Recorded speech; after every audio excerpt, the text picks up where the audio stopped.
no céu. E hoje eu quero falar sobre um assunto, irmão, que é muito importante. Por que ele é importante? Ele é importante porque a gente já não se ouve, ou quase não se ouve falando sobre isso. A gente ouve muito falando sobre fé, a gente ouve muito falando sobre graça, a gente ouve muito falando sobre salvação, sobre perdão de pecados. Mas tem um tema que parece que nós, pastores, não gostamos de conversar muito, de pregar muito sobre isso. É difícil você escutar alguém falando sobre esse tema. E eu fui pesquisar por que não se prega muito sobre isso. Aí a gente vai descobrir nos anais da história, na história da igreja, que desde Martinho Lutero, quando ele começa a desmascarar alguns ensinamentos que estavam contaminando a igreja, e um dos principais fatores no qual o Martinho Lutero se levanta, orientado pelo Espírito Santo, e coloca lá as 99 teses na Catedral de Wittenberg, lá, não acredito, se não me falo o nome, colocou lá as 99 teses contra. E era contra o quê? Porque o Martinho Lutero começou a ler o livro de Efésios, começou a ler o livro de Romanos, e começou a dizer, não, está tudo errado isso, porque o Martinho Lutero era um padre dentro da igreja. E ele começa a ver que algumas coisas estão erradas quando ele começa a ler a Bíblia na profundidade. Irmãos, escute aqui para mim. Não deixe de meditar na palavra. Tem muitos problemas que você passa diariamente, na família, na casa, de saúde, por falta de oração e por falta de leitura da Bíblia diária. Eu sempre estou dizendo para os irmãos aqui. Você não pode dar o luxo de deixar de ler a palavra de Deus, sequer um pouquinho pela manhã, sequer um pouquinho pela noite. Ah, mas eu não tenho tempo. Será que você não tem 10, 15, 20 minutos para dar para o Senhor? E na verdade não é dar para o Senhor, é dar para você mesmo, porque isso aí muda a tua vida. Assim como o teu corpo precisa de comida, de alimento sólido, o teu espírito também necessita. E vou te dizer mais, necessita mais do que o teu corpo. Porque o teu corpo, quando ele está já debilitado, o médico vai te dar um soro, te dar alguma coisa para levantar a tua vitamina, a tua imunidade. Mas quando levanta o teu espírito, é por isso que crentes deprimidos, crentes oprimidos, crentes desanimados, por que estão oprimidos, deprimidos, desanimados? Falta de palavra. Pode perguntar para qualquer crente, quando ele está na caverna, pergunta para ele, você está lendo a Bíblia, você está orando? Ele vai dizer para você, não. Como que nós vamos poder vencer a luta, a prova, sem a palavra de Deus? Mas esse não é o tema. Só um parênteses aqui para que nós possamos entender a importância da palavra. Então Martinho Lutero começa a ler o livro de Romanos, o livro de Efésios, e ele começa a descobrir coisas tremendas. Ele diz assim, opa, diz que nós somos salvos por fé e não por obras, como diz lá no Tiago capítulo 2, versículo 8 adiante. Não é de vocês a salvação, mas é um dom de Deus. Isso não se recebe por obra, mas se recebe por graça. Aí, opa, por quê? Porque a Igreja Católica começou a dizer para os seus membros, olha, para vocês serem salvos, vocês têm que fazer alguma coisa. Você é salvo pela fé, mas você também tem que fazer isso. Você é salvo pela fé, pela graça, mas você tem que fazer aquilo. Você é salvo pela graça, mas você tem que pagar indulgências. Você tem que comprar terreno no céu. Você é salvo pela graça, mas você tem que pagar para alguém sair do purgatório. Você é salvo pela graça, mas você tem que fazer alguma coisa. Nós definimos uma seita, irmão, quando a seita começa a falar isso. Toda seita, como é que se descobre uma seita? A seita sempre fala assim, você é salvo pela graça, mas você também tem que fazer isso. Por exemplo, os testemunhos de Jeová falam, você é salvo, Jesus te salva, mas você tem que deixar de comer isso, deixar de comer aquilo. Você tem que fazer tal coisa, você tem que fazer aquilo. A Bíblia é verdadeira, mas tem outro livro, que é um livro maior que a Bíblia. Os mormons falam a mesma coisa, você é salvo pela graça, essa coisa toda, mas você também tem que adorar José Smith, tem que ter o livro da grande pérola, você tem que ter o livro de Mormon, senão você também não é salvo. Toda seita coloca alguma coisa a mais do que a salvação. Você é salvo pela graça, mas você tem que guardar o sábado. Você é salvo pela graça, mas você não pode comer carne de porco. Toda igreja que coloca algo mais para que você seja salvo, nós consideramos como uma seita. Porque a salvação é única e exclusivamente por Jesus. É Ele, somente Ele, que pode nos salvar. E ponto. E isso é um favor imerecido. É uma graça imerecida. Eu quero deixar bem claro para os irmãos aqui. É um favor que eu não compro. Que eu não tenho condições de comprar a salvação. Não se compra com bilhões. Não se compra com trilhões de dólares. A salvação é gratuita. É por meio da fé na graça que o Senhor derramou na cruz do Calvário. E por isso Martinho Lutero começou a falar, e os pais da fé, depois de Martinho Lutero, evitava falar sobre um tema no qual a Igreja Católica falava: você é salvo pela fé em Jesus, mas você tem que fazer boas obras, e as boas obras também te salvam. E através disso eles começaram a arrecadar dinheiro através dessas coisas. Então os nossos pais da fé antigamente evitavam falar disso. Até hoje você não escuta muito falando sobre o que eu vou falar aqui, mas isso é importante você entender. E o que é importante nós entendermos, irmão?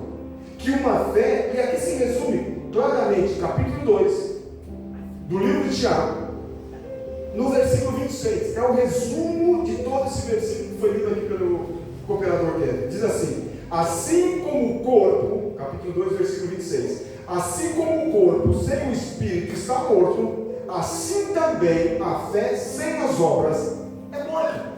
Assim como o corpo sem o espírito está morto, assim também a fé sem as obras está morta. Aí eu pedi para colocar, solta aqui para mim.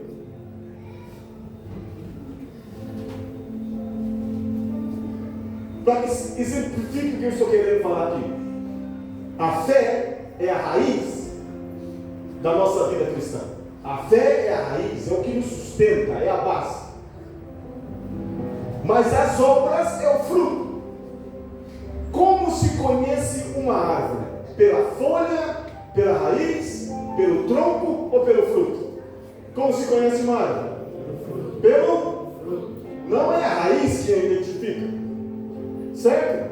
Na verdade, nós quase não vemos a raiz, a não ser aquelas raízes que saem para fora. Mas quase nós não vemos as raízes. Por quê? Porque a raiz ela é oculta. O que eu quero trazer para vocês aqui nesta noite? Não importa o tanto que você diga que tenha fé, se essa fé sua não está produzindo frutos visíveis. Jesus fala assim: que o mundo possa ver as suas boas obras, para que glorifique o vosso Pai que está no céu. A tua fé ela é oculta, até que ela comece a produzir frutos para que as pessoas possam ver. E não adianta você dizer o tanto que tem fé. Olha o que diz aqui o versículo 19 do capítulo 2. Fala assim: crês tu que Deus é um só? Fazes bem. Tu crê em Deus? Tu tem fé em Jesus? Tem. Tu crê que Ele ressuscitou dentre os mortos? Sim. Tu crê que Ele te salva do inferno? Sim. Tu crê que Ele te abençoa, te cura? Sim. Você crê? Então mostra agora os teus frutos. Porque diz aqui no versículo 19: crês tu que Deus é um só? Fazes bem. Os demônios também creem, e creem mais do que você, porque eles tremem. E por que a fé dos demônios não serve para nada? Por que as fé dos demônios não levam eles ao arrependimento? Por que as fé dos demônios não mudam o caráter deles? Por que essa crença que faz tremer? Por isso não adianta você dizer para mim: pastor, eu tenho uma fé em Jesus, uma fé tão profunda, mas não visível. Que fé é essa? Eu tenho uma fé profunda em Jesus, mas na hora que a enfermidade chega, fica buscando no tarô, fica buscando lá para alguém passar, fazer aquelas mandingas sobre a tua vida, fica buscando no cigano, fica buscando no beltrano, no cicrano, para ver se tem solução para o seu problema. Tem que mostrar realmente aquilo que você crê, com atitudes e com ações. Não adianta o tanto que você crê em Deus se as tuas obras não identificam você como uma pessoa que crê. Quando eu creio e não pratico, eu sou igualzinho aos demônios. Parece que é dura essa palavra, mas é verdade. Se eu creio e não faço, se eu creio e não coloco a mão na obra, se eu creio que o Evangelho é poder de Deus, mas não compartilho de Jesus com as pessoas, a minha fé é igualzinha a dos demônios. Se eu creio que Jesus Cristo pode mudar o mais vil do pecador, mas não compartilho com Ele, significa que a minha fé não é identificada. Por isso que muitas vezes no trabalho pessoas não te buscam para que você ore por eles. É por isso que os teus vizinhos, quando precisa, não te buscam para que você ministre sobre a vida dele. Por quê, pastor? Porque eles não veem fruto na tua vida. É por isso que os filhos, quando precisam de uma ajuda, de um socorro, não vai buscar o pai e a mãe para orar por eles, porque não vê fruto naquilo que se diz que está se vivendo. A árvore não se conhece pela raiz. Não importa o tanto que você diga que tem a fé, se as tuas ações não demonstram o fruto desta fé que está em você. Como é bom conversar com pessoas que têm fé. E tem vezes que eu converso com alguns irmãos que têm uma fé tão profunda que eu falo assim: Senhor, eu precisava um pouquinho mais dessa fé. Aí o Senhor fala para mim: você já a tem. Basta somente você colocar o pé para fora do barco e começar a caminhar sobre as águas, porque eu estou contigo, diz o Senhor. Então eles davam muitas ênfases à fé, porque não queria que a igreja entrasse outra vez nessa história de legalismo, de dizer: não, eu sou salvo pela graça, mas eu preciso fazer alguma coisa mais. Eu quero dizer para vocês, irmãos, que vocês não precisam fazer exatamente nada, a não ser crer no Senhor Jesus Cristo como teu único e suficiente Salvador. Tá, mas eu já criei com todo o meu coração, eu criei com toda a minha alma. E agora, o que eu tenho que fazer? Aí o Senhor fala assim: aquele que crer, primeiramente tem que crer, e for batizado, esse será salvo. Pergunto para você: eu sou salvo pela fé, por meio da graça, amém? Então por que eu tenho que me batizar? O batismo é o quê? O que é batismo? Batismo é fé ou é obra? É obra. Batismo é fruto da tua fé. Se eu digo que quero seguir Jesus, que quero ter Jesus como meu Senhor, como meu Salvador, aí chega o dia do batismo, eu não me batizo, eu digo: não vou me batizar ainda. O que significa isso? Que a tua fé ainda não está enraizada, que você ainda não está realmente confiando no Senhor. Você tem uma fé que limita você a agir. É como um homem ou uma mulher que fala para o rapaz no noivado: eu te amo tanto, eu estou disposto a dar minha vida por você, eu quero passar toda a minha vida contigo. Aí o jovem fala assim: então casa-se comigo. Ainda não. Que amor é esse? O amor verdadeiro e a fé verdadeira produz fruto. Então, o que significa? Martinho Lutero, em uma das suas teses, ele falava assim: o livro de Tiago tem que ser tirado das Escrituras. Ele não concordava com o livro de Tiago, porque ele dizia: somente fé, somente graça, somente fé, somente graça, somente as Escrituras, somente um Cristo, mas ele não falava de obras. Aí Tiago vem e fala assim: meus irmãos, que proveito há, versículo 14 do capítulo 12, se alguém disser que tem fé, mas não tiver obra, pode esta fé salvá-lo? Ele continua dizendo: se o irmão ou irmã estiverem nus e tiverem falta de mantimento cotidiano, e algum de vós lhes disser: ide em paz, aquietai-vos e fartai-vos, mas não me derdes as coisas necessárias para o corpo, que proveito há nisso? Então eu chego para evangelizar uma família necessitada, ministro sobre a vida dela, ela aceita Jesus, aí o estômago está roncando, aí ela fala assim: pastor ou evangelista, você tem alguma coisa para que eu possa me alimentar? Os meus filhos estão com fome, já faz alguns dias que nós estamos passando alguma necessidade, não temos nada para comer. Aí você fala assim: minha irmã, eu vou orar por você, e Deus vai mandar um urubu, como mandou, mandar um corvo lá, como Deus mandou lá para Elias. Eu vou orar, e Deus vai enviar uma viúva. Eu vou orar, e Deus vai mandar um cavalo, vai mandar cair um pacote de comida lá. Não!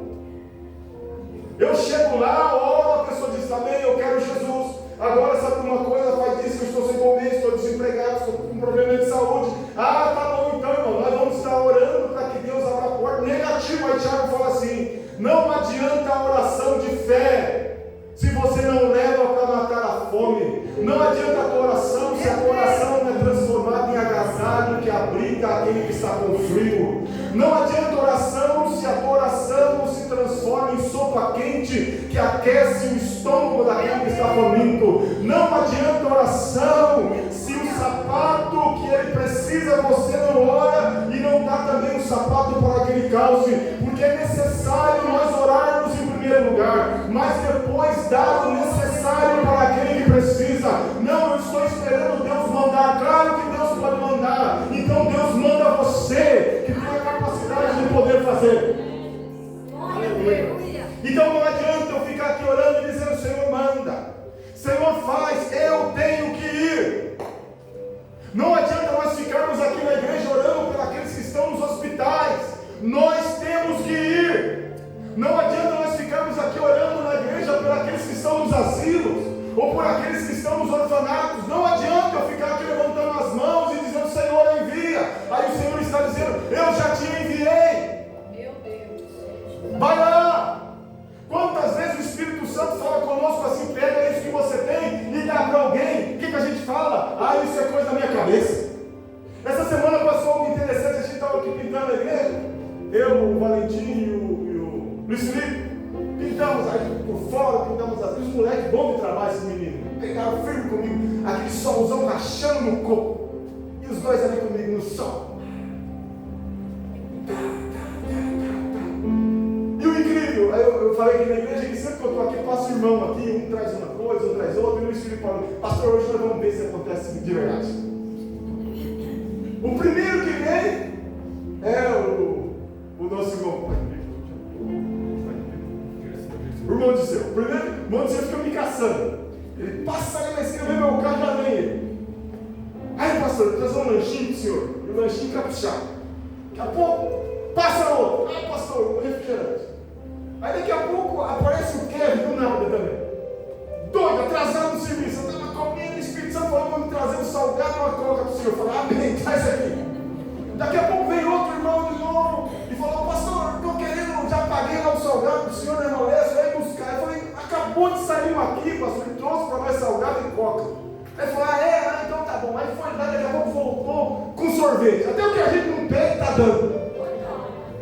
Aí vem outro dar uma coisa, vem outro dar outra coisa. O que eu estou falando com isso, irmão? Não adianta a gente ficar dizendo: eu tenho fé, eu amo, eu quero ajudar, e ficar só em palavras, ações. É isso que o Tiago está falando, assim: não adianta você dizer que tem fé, se você não coloca essa fé para fora. Se o Senhor for lá para você ajudar alguém, não tenha dúvida, porque alguém fala assim: mas que coisa da minha cabeça. Você acha que a tua cabeça vai mandar você ajudar alguém, varão? É coisa do diabo. Você acha que o diabo quer ajudar alguém? Sempre que vem no teu coração o desejo de ajudar alguém, é o Espírito Santo que está falando. E sabe por que ele quer que você ajude alguém? Porque ele tem alguma bênção grande para te dar. Diz a palavra. O que diz a palavra? Que aquele que dá semente é o que semeia, e pão para o que come. Sempre que vier o desejo de você ajudar alguém, abençoar alguém, que seja com roupa, que seja com cobertor, que seja com comida, que seja com alimento, que seja com dinheiro, faça-o. O Senhor está dizendo assim: olha, você tem sementes guardadas, doe essa semente, porque eu tenho mais semente para te dar. Aí está o segredo. Então não adianta eu ficar falando: eu tenho fé e eu não mostro com as minhas obras. As obras é o que identifica realmente a tua fé. Assim também, diz assim também a fé, versículo 17: se não tiver obras, ela é morta em si mesma. Se você diz que tem fé e não tem obras, a tua fé é uma fé morta. Diz a palavra. Alguém porém dirá: tu tens fé e eu tenho obras. Mostra-me a tua fé sem as tuas obras, e eu te mostrarei a minha fé pelas minhas obras. Versículo 20: queres comprovar, porém, ó homem insensato, que a fé sem obras é inútil? Versículo 21: não foi pelas obras que o nosso pai Abraão foi justificado quando ofereceu sobre o altar o seu filho Isaque? Como que isso? Abraão foi justificado? Foi pela fé? Claro que foi pela fé. Mas para provar que ele tinha fé, o que ele fez? Caminhou 3 dias com seu filho, sem falar para ele que o pai havia dito assim: oferece o teu filho sobre um altar.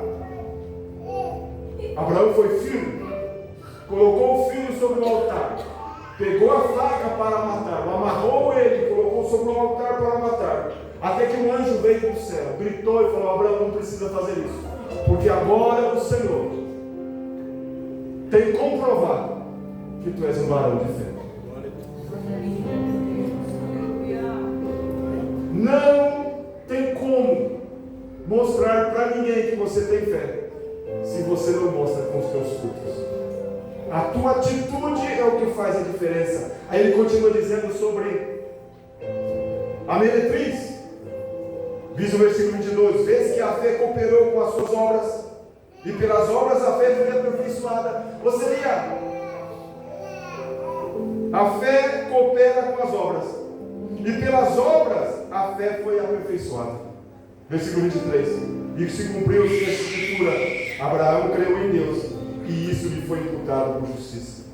Vedes também, então, o homem é justificado pelas obras, não somente, mas pela fé. Da mesma maneira, de igual modo, não foi a meretriz Raabe também justificada pelas obras, quando acolheu os espias e os fez partir por outro caminho? Assim como o corpo sem o espírito está morto, assim também na fé sem obras. Então a gente chega a uma análise aqui, que obras junto com a fé se cooperam para glorificar o nome do Senhor. Tem fé? Então tem obras. Tem fé, mas eu vou no culto quando eu quero. Não tem obras. Tenho fé, mas eu não jejum. Não tem obras. Eu tenho fé, mas eu não oro. Não tem obras. Eu tenho fé, mas eu não evangelizo. Não tem obras. Eu tenho fé, mas eu não oro por enfermos. Não tem obras. Eu tenho fé, mas eu expulso demônio. Não tem obras. A fé, ela coopera com as obras. Aquele que crê, expulsa demônios. Aquele que crê, compartilha do amor de Cristo. Aquele que crê, sabe que o Evangelho é poder de Deus. Aquele que crê, confia. Aquele que crê, espera. Aquele que crê, faz. E por que é importante as obras então, pastor? Porque a palavra do Senhor fala assim, e aqui vou concluir. Efésios capítulo 2, versículo 10. Você que trouxe a Bíblia, vai abrindo comigo aí para a gente ler. Efésios capítulo 2, versículo 10.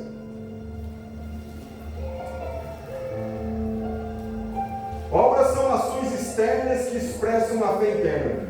São frutos visíveis de uma transformação interior. Efésios 2:10 diz a palavra assim: porque somos criação de Deus. Somos criação de Deus, realizado em Cristo Jesus para fazermos boas obras, as quais Deus preparou antes para nós as praticarmos.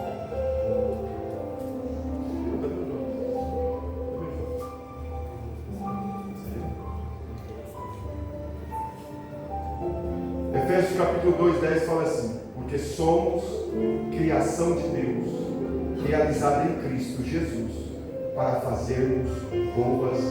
Olha que lindo. Porque somos criação de Deus, realizada em Cristo Jesus, para fazermos boas obras. Vou ler uma vez mais. Porque somos criação de Deus, realizada em Cristo Jesus, para fazermos as boas obras, as quais Deus preparou antes para nós as praticarmos. Olha que coisa poderosa. Olha que coisa poderosa, irmãos. Porque somos criação de Deus, realizadas em Cristo Jesus, para fazermos boas obras. Não somos salvos por obras, mas fomos criados em Deus para realizarmos boas obras, as quais Deus preparou antes para nós as praticarmos. Isso aqui é algo poderoso para a nossa vida. Aqui se resume tudo, dizendo: olha, vocês não são salvos por obras, mas o Senhor te salvou para que você pratique boas obras. Tito capítulo 2, versículo 14 fala a palavra: o qual se deu a si mesmo por nós para nos remir de toda iniquidade e purificar para si um povo especial, zeloso de boas obras. É esse que o Senhor vem buscar. Mateus capítulo 16, versículo 27. Porque o Filho do Homem virá na glória do seu Pai com os seus anjos, e então dará a cada um segundo as suas obras. Por que o Senhor quer que nós façamos boas obras? Porque Ele diz assim: eis que venho em breve. Eis que breve venho. e comigo vem o meu galardão, para dar a cada um conforme seja as suas obras. Você vê, nós vamos ser salvos pela fé por meio da graça, pela graça por meio da fé. Mas o que define o que nós receberemos de galardão da mão do Senhor é o que nós fazemos para Ele enquanto nós estamos vivos. Olha a importância das obras. Por que é importante obra? Porque cada obra que você faz, o Senhor tem o prazer de te recompensar. Eis que em breve venho, e o meu galardão vem comigo para dar a cada um segundo as suas obras. Recompensa dessas obras. Colossenses capítulo 3, versículo 24, fala a palavra: sabendo que receberão do Senhor a recompensa da herança, é a Cristo Senhor que vocês estão servindo. Tudo que vier às suas mãos para fazer, faça conforme as vossas forças, porque receberão do Senhor a recompensa da herança, é a Cristo Senhor que vocês estão servindo. Quando você vem na igreja, você não vem para servir o pastor, você vem para servir ao Senhor. Quando você ora por alguém, você não está, aleluia, servindo a pessoa no qual você está orando, você está servindo ao Senhor. Quando você estende a mão para o necessitado, você não está estendendo a mão para o necessitado, você está estendendo a mão para o Senhor. Quando você visita o enfermo, você não está visitando o enfermo, você está visitando o Senhor. Quando você mata a fome daquele que está faminto, você não está matando a fome do faminto, mas você está matando a fome do Senhor. Quando você dá um agasalho para aquele que está passando frio, você não está dando para aquele que está passando frio, mas você está dando para o Senhor. Quando você dá um pão, um alimento para aquele que está faminto, você não está dando para o faminto, mas você está dando para o Senhor. Porque eu tive fome e me deste de comer. Estive nu e vocês me vestistes. Estava descalço e vocês me deram sandálias para calçar. Estava preso e vocês foram me visitar. Estava doente e vocês me foram ver. Estive com fome e vocês me deram de comer. E os justos falarão assim: mas Senhor, quando te vimos nu, quando te vimos com fome, quando te vimos preso, quando te vimos no hospital, quando te vimos sedento, quando te vimos sem agasalho. E o Senhor vai falar assim: quando vocês fizeram a um desses pequenos, a mim vocês fizeram. Entrem na herança que eu tenho preparado para vocês desde a consumação, desde o começo do mundo. Apocalipse capítulo 22, versículo 12, fala a palavra: eis que venho em breve, a minha recompensa está comigo, e eu retribuirei a cada um de acordo com o que fez. Irmão, a salvação é gratuita. Paulo fala, e eu tenho pouco minuto aqui, Paulo fala o seguinte lá no livro de 1 Coríntios ou 2 Coríntios capítulo 3, se não me foge a memória. Paulo ele fala assim: olha, irmão, nós não podemos pôr outro fundamento a não ser o fundamento que já está, que é Cristo Jesus. Aí Paulo fala assim: veja cada um de vocês como estão edificando sobre esse fundamento. O Senhor está falando assim: olha, o fundamento é Cristo. Agora cada um de nós temos que ver como que nós vamos edificar. Ou seja, ele está falando de obras. Como que nós vamos edificar? Então Paulo fala assim: o Senhor nos dá 6 categorias de materiais pelo qual nós temos que trabalhar. 3 dessa categoria de 6 são materiais nobres, e 3 são materiais que perecem. A primeira classe, a primeira classificação é ouro, prata e pedra preciosa.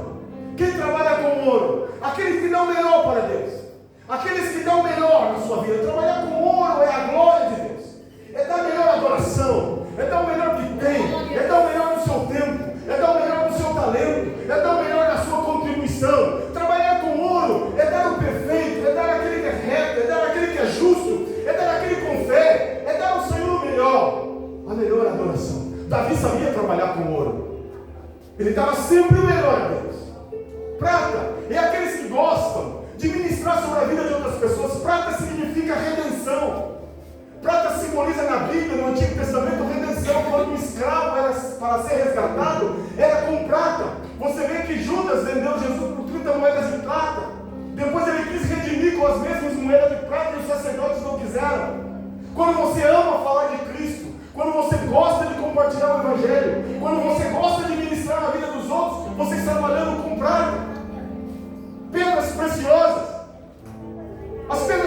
simboliza a palavra, simboliza as doutrinas, simboliza o mais puro, o mais lindo, o mais maravilhoso. Você que gosta de ensinar, você que gosta de ministrar na vida de outras pessoas a palavra, você que se dedica tempo, você que busca, você é um verdadeiro garimpeiro da palavra do Senhor. Você não se contenta com o raso, você se aprofunda, e isso você gosta de compartilhar com o próximo. Não é para você, porque tem gente que estuda tanto a palavra e fica só para ele, não adianta nada.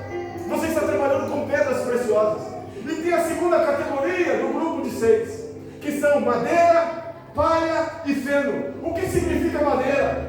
Madeira é um material como aquela porta, bonita, invernizada. Você olha e fala, que material bonito. Pode fazer um lindo móvel, pode fazer uma bonita porta, pode fazer um bonito guarda-roupa, mas é parte morta de uma árvore. Está morta, ela não resiste por muitos anos. O cupim, o vento, a chuva, o sol, o fogo pode destruí-la. Então você pode trabalhar com um material que aparentemente é o Evangelho, que aparentemente você está fazendo o que é certo, mas no fundo você está trabalhando com madeira. É algo morto. É como a igreja de Tiatira, que dizia que estava viva, mas na verdade estava morta.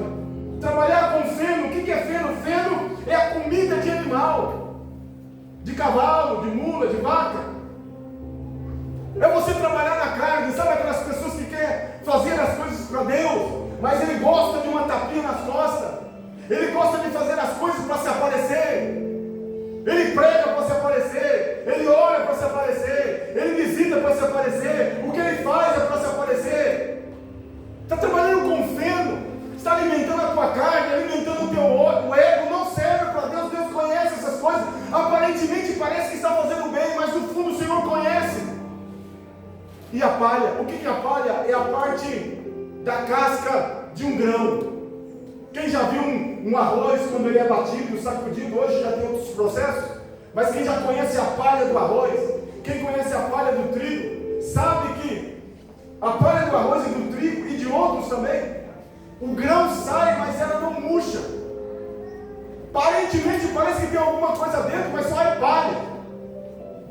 É você trabalhar na hipocrisia, pregar aquilo que não vive, falar aquilo que você não faz, exigir aquilo que você não pratica. Isso é trabalhar com palha. Aí Paulo continua dizendo assim: olha, irmão, essas obras vai ser julgada por Deus, porque muitas vezes a gente não sabe discernir.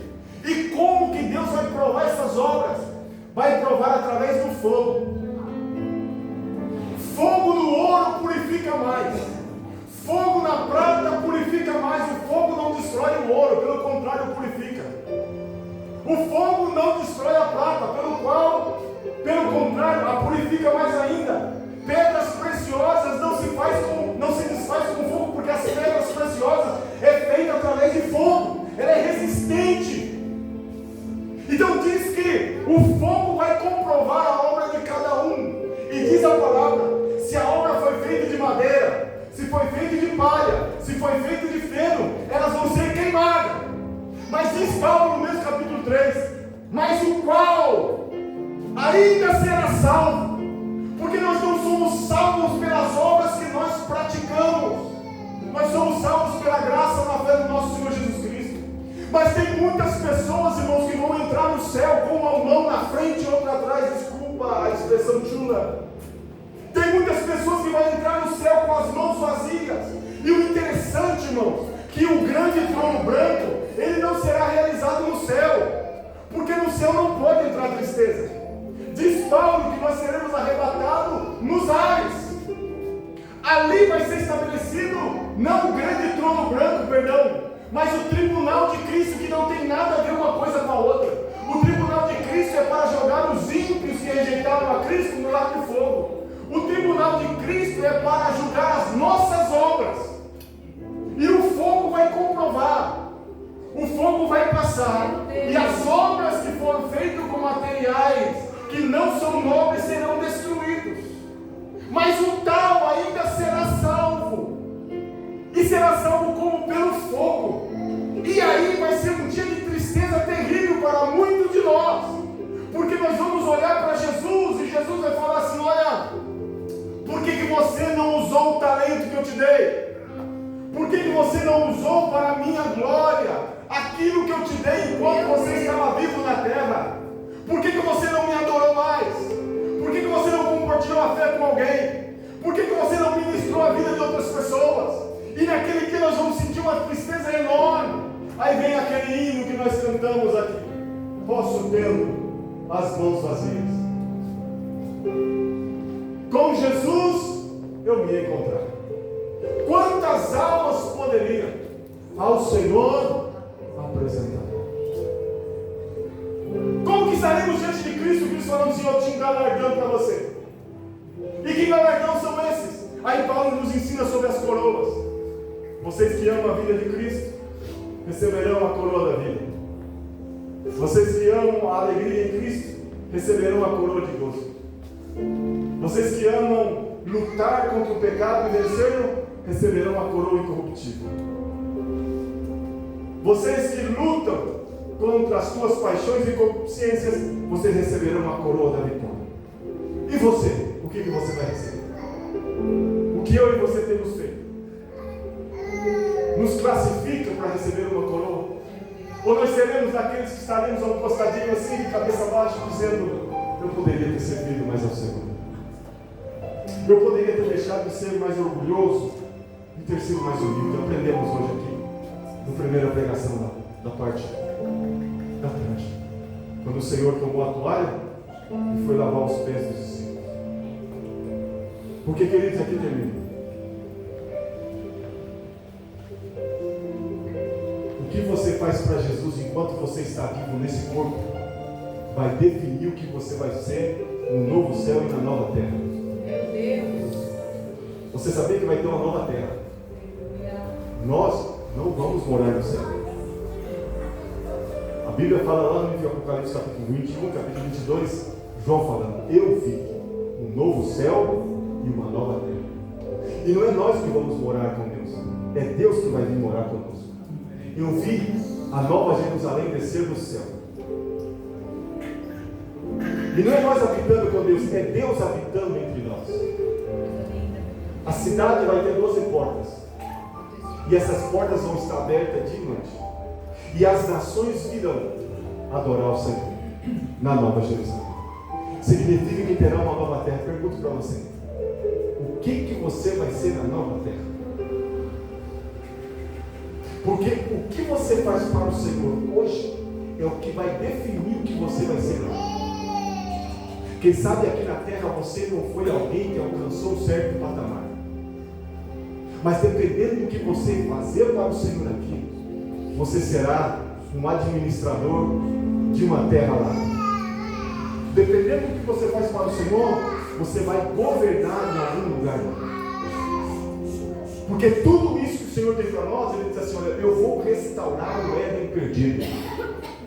Eu vou restaurar o que Adão jogou fora. Eu vou restaurar aquilo que foi perdido. Eu vou trazer de volta. E é tão interessante que na Nova Jerusalém, o rio da vida, que corria lá no Éden, também corre lá dentro. A árvore da vida, que Deus permitiu que Adão comesse, está também na Nova Jerusalém. Que os castiçais e as coisas que havia lá no Éden também terá na Nova Jerusalém. Agora eu falo para vocês aqui, irmãos. O que nós vamos fazer a partir de agora? Vamos continuar com o corpo mole, dizendo: é que é assim mesmo, trabalho muito, é muita coisa, é tudo isso. Eu quero dizer para você: o Senhor breve virá. E o meu galardão vem comigo para dar a cada um conforme seja as suas obras. E termina lá no livro de Apocalipse, capítulo 3, diz a palavra: portanto, guarde bem o que tens, para que ninguém tome a tua coroa. Aí alguém fala assim: o diabo quer tomar a tua coroa, o irmão quer tomar. Não. Sabe quem é esse ninguém aí? É você mesmo. Eu mesmo posso perder a minha coroa. Então, queridos, vamos arregaçar a manga e vamos servir ao Senhor com toda a força da nossa vida. Vai cantar, cante como se fosse a tua última canção. Vai ofertar, que seja a tua melhor oferta. Vai orar, que seja como se fosse a tua última oração. Vai ministrar, ministre como se fosse a tua última ministração. Vai tocar, toque como se fosse a tua última canção. O Senhor colocou nesta geração perversa e corrompida para que nós possamos brilhar. E esse é o nosso tempo, querido. Ah, mas eu sou velho, pastor. Ainda na velhice produzirão frutos, diz a palavra. Ah, eu sou muito jovem, não sei falar. O Senhor fala, não tem nenhum tipo de preocupação. Sou eu que coloco palavras na tua boca. Você que não se sente que é ninguém me viu. Eu não pude estudar, eu não pude ter uma carreira, eu não pude crescer na empresa, eu não consegui ser um Elon Musk na vida, eu não consegui ser um Bill Gates, eu não consegui ser um político extraordinário, eu não consegui ser um empresário riquíssimo. Aí o Senhor está dizendo, eu estou te dando uma nova oportunidade de lá no novo céu e na nova terra ser aquilo que o homem não te deu, que você não foi capaz. Eu tenho a capacidade de fazer. E diz a palavra que aqueles que foram fiéis até o fim reinarão comigo, diz o Senhor. Reinarão comigo. Se essa mensagem não te empolgar nesta noite, não fazer mudar a tua perspectiva, você tem que aceitar Jesus novamente. Então o Senhor está esperando de mim e você obras. Faça oração. Ora e acione. Oração. Missão. Mi e ação. Nós temos que nos mover. Esse é o nosso tempo, irmãos. Coloque-se de pé. Esse é o nosso tempo de fazer. Esse é o nosso tempo de agir. Esse é o nosso tempo de nos mover. Não espere ninguém mais fazer algo. Eu fui chamado nesse tempo para fazer. Eu fui chamado nesse exato momento para fazer. Põe aí para mim. Posso ter as mãos vazias? Não sei que número que é esse. 16. Quanto? 16. 16. Vamos cantar junto. Feche os seus olhos e diga assim: Senhor Jesus, eu não quero somente ser uma pessoa de fé.